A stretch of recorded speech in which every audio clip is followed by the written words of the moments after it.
Welcome guys, Sizosake here, Sizosake Academy, and this is the Global Classroom. Solve for theta by using exact values. We are given the limitation. Here is our limitation. It goes 0 degrees up to 180 degrees, so we go up to here. We don't go more than that. That's our restriction. It's a range. This is where we must be. Now we are given cos into theta minus 10 degrees, close the bracket, is equal to minus a half. So basically, firstly, we have to ascertain where is cos negative. Cos is negative in the second quadrant here and in the third quadrant. But we are told not to go past the second quadrant, because 180 is at the second quadrant. So this one we will not look for. We will consider this one here. And this one we will not consider because it's positive here, positive here. We are looking for a negative value of cos theta. So what we do, arc function times a cos into theta minus 10 degrees is equal to arc function minus a half, right? So this cancels. We are left with theta minus 10 degrees is equal to, cos is the x value, and x in the second quadrant is negative, and half, where do we have half in the x values? We have it at, is it not at 150 degrees? Cos is half. No, not at 150 degrees. At 150 degrees, cos is negative root 3 over 2 and negative. So it's 60 degrees here. It's 60 degrees. Let's check in the calculator, guys. Oh, let's check in the calculator. We say 0.5 negative or negative 0.5,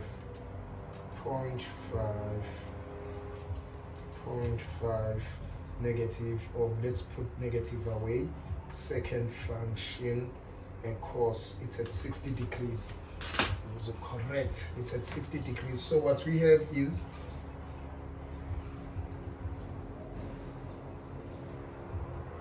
in the first quadrant, it would be at 60 degrees.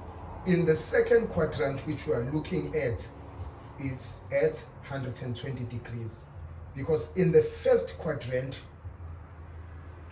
it would be 60.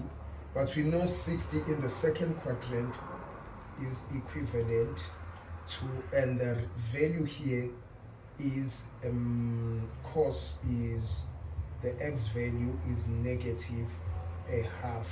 In the second quadrant, it's 120, not 60 degrees. 60 degrees is for the first quadrant. At times I use the first quadrant to determine the second quadrant, because the values are basically the same except for the signs, if you take note of the signs. So here, cos negative half, the angle is 120 degrees.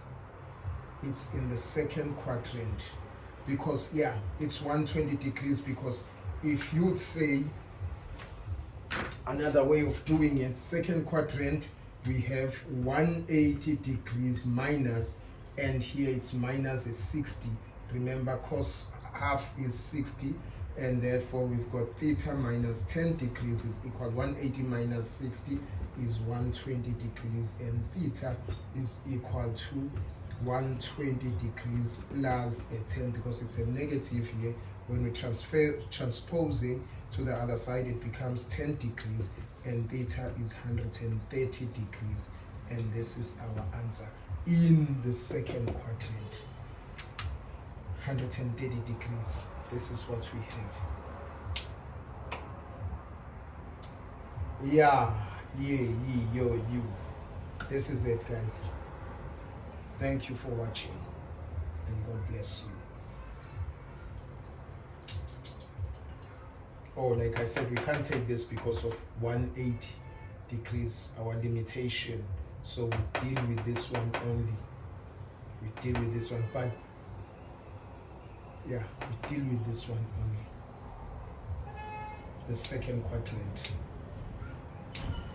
Because cos is negative in the second and third, but because of this, we can't go through. Thank you guys.